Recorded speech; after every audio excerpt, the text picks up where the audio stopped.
இன்றைக்கான வீடியோவில் என்ன நடக்குன்னு சொல்லிட்டு பார்க்குறதுக்கு முன்னாடி நம்ம சேனலை மறக்காமல் லைக் அண்ட் சப்ஸ்கிரைப் பண்ணிவிட்டு சப்போர்ட் பண்ணுங்கள். உங்களோட சின்ன லைக் சப்ஸ்கிரைப் கூட பெரிய மோட்டிவேஷனாக இருக்குல்ல. ஃபஸ்ட்டு வந்துட்டு நம்ம கார்த்திக்கு தீபா தான் பல்லவி அப்படின்னு சொல்லிட்டு தெரியணும்னு நினைக்கிறவங்க மறக்காமல் கார்த்திக் தீபா அப்படின்னு சொல்லிட்டு கமெண்ட் பண்ணுங்கள். பார்க்கலாம் எத்தனை பேருக்கு ஆர்வம் இருக்குது அப்படின்னு சொல்லிட்டு.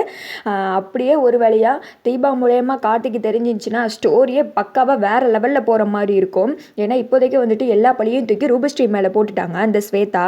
ஏன்னா இந்த பிளானுக்கு பின்னாடி ஐஸ்வர்யாவும் சிதம்பரமும் இருக்காரு அப்படின்னு சொல்லிட்டு தெரியவே கூடாதுன்னு சொல்லிட்டாங்க. சப்போஸ் தெரிஞ்சிச்சு அப்படின்னா அந்த ஸ்டேஜ் சிங்கரை கூட ஸ்வேதாவில் இருக்க முடியாது. ஏன்னா அந்த அளவுக்கு சிதம்பரம் வந்துட்டு படுத்திடுவார். அந்த ஒரு இதை மனசில் வச்சுட்டு தான் ரூபஸ்ரீயை மாட்டி விட்டுருவோம் அப்படின்னு சொல்லிட்டு ரூபஸ்ரீயை சொல்லியிருக்காங்க. தீபா யாருன்னு சொல்லிட்டு கார்த்திக் கேட்குறல்ல, அப்போ இந்த ஸ்வேதா கண்டிப்பாக சொல்லிக்க மாட்டாங்க உங்கள் ஒய்ஃப் தான் தீபா அப்படின்னு சொல்லிட்டு. ஏன்னா அப்படி வந்துட்டு ட்ராக் எடுத்துகிட்டு போக மாட்டாங்க. அது வந்துட்டு வேற மாதிரி ஒரு பெரிய பிரச்சனை கிரியேட் ஆகும். இதுலேருந்து நம்ம எப்படியாவது ஒதுங்கிக்கலாம் அப்படின்னு சொல்லிட்டு ரூபஸ்ரீ மேலே பழியை போட்டுட்டு நெக்ஸ்ட்டு வந்துட்டு ரூபஸ்ரீ கிட்ட போய் நான் இந்த மாதிரி உங்கள் பேரை சொல்லிட்டேன் அப்படின்னு சொல்கிறதுக்கு அதிகமாக வாய்ப்பு இருக்குது. அப்படி மட்டும் சொல்லிட்டாங்க தீபாவால் அந்த வீட்டில் இருக்கிறதே ரொம்ப கஷ்டம். ஏன்னா ரூபஸ்ரீ அவங்க மேலே எல்லா பழியும் வந்துருச்சே. இப்போ ஐஸ்வர்யா வந்துட்டு பிளான் எப்படி சொதப்பிட்டாலே நம்ம தான் கார்த்திக் கிட்ட மாட்டுவோம் அப்படின்னு தெரிஞ்சிச்சுன்னா கோகிலாவும் ரூபஸ்ரீ எப்படி இந்த இதுலேருந்து தப்பிக்கலாம் அப்படின்னு நினச்சி முக்கியமாக தீபா மேலே தான் பழி போட பார்ப்பாங்க. இது எல்லாத்தையும் நாங்கள் தீபா கண்ணு முன்னாடி தான் பண்ணோம் அப்படின்னு சொல்லிட்டு சொல்லுவாங்க. ஏன்னா அதனால தானே காஃபி ஷாப்புக்கு தீபா வந்தாங்க. இது தீபாவோட பிளானு. அவங்க தான் என்னை இந்த மாதிரி பண்ண சொன்னாங்கன்னு கூட தீபாவை பற்றி அதிகமாக ஏற்றுக்கிறதுக்கு வாய்ப்பு இருக்குது. அப்படி மட்டும் கார்த்திக்கு தெரிஞ்சிச்சுன்னா பாவம் ரொம்ப உடஞ்சே போயிடுவார். ஏன்னா பல்லவியை கண்டுபிடிக்கிறதுக்காக தீபா முன்னாடியே அவர் பிளான் எல்லாம் சொல்லியிருக்காரு. ரூபஸ்ரீயை மாட்ட வைக்கிறதுக்கு அவர் என்னென்ன பிளான் போட்டாரோ எல்லாத்தையும் சொல்லியிருக்காரு.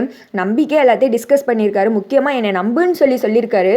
ஒரு பயத்தினால ஒரு பிரச்சனையை மறைக்கிறதுனால தான் பின்னாடி பெரிய பிரச்சனை வரும். அதை முன்னக்கூடியே சொல்கிறதுனால அதை அவாய்ட் பண்ணலான்னு சொல்லிட்டு எவ்வளவோ இந்த மங்குனி தீபா உங்களுக்கு எடுத்து சொல்லியும் ஏன் டைரக்டர் வந்துட்டு தீபாக்கு இப்படி ஒரு சீன்ஸ் எல்லாம் கொடுக்குறாரோ தெரியல. கொஞ்சமாவது மாஸ் ஹீரோக்கு ஏற்ற மாதிரி ஹீரோயினுக்கும் அந்த மாதிரிலாம் கொடுத்தா பயங்கரமாக நல்லா தான் இருக்கும்.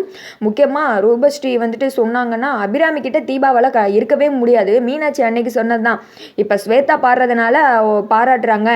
நீயா பல்லவின்னு சொல்லிட்டு தெரிஞ்சுன்னு வச்சுக்கோ இந்த வீடே ரெண்டாக்கிடுவாங்க அத்தை அப்படின்னு சொல்கிறாங்கல்ல, அதுதான் உண்மை. தீபா மட்டும் பல்லவின்னு தெரிஞ்சுன்னா இதை வச்சே வந்துட்டு ஐஸ்வர்யாவும் அபிராமியும் கார்த்திகையும் தீபாவையும் பிரிக்கிறதுக்கு அதிக வாய்ப்பு இருக்குது.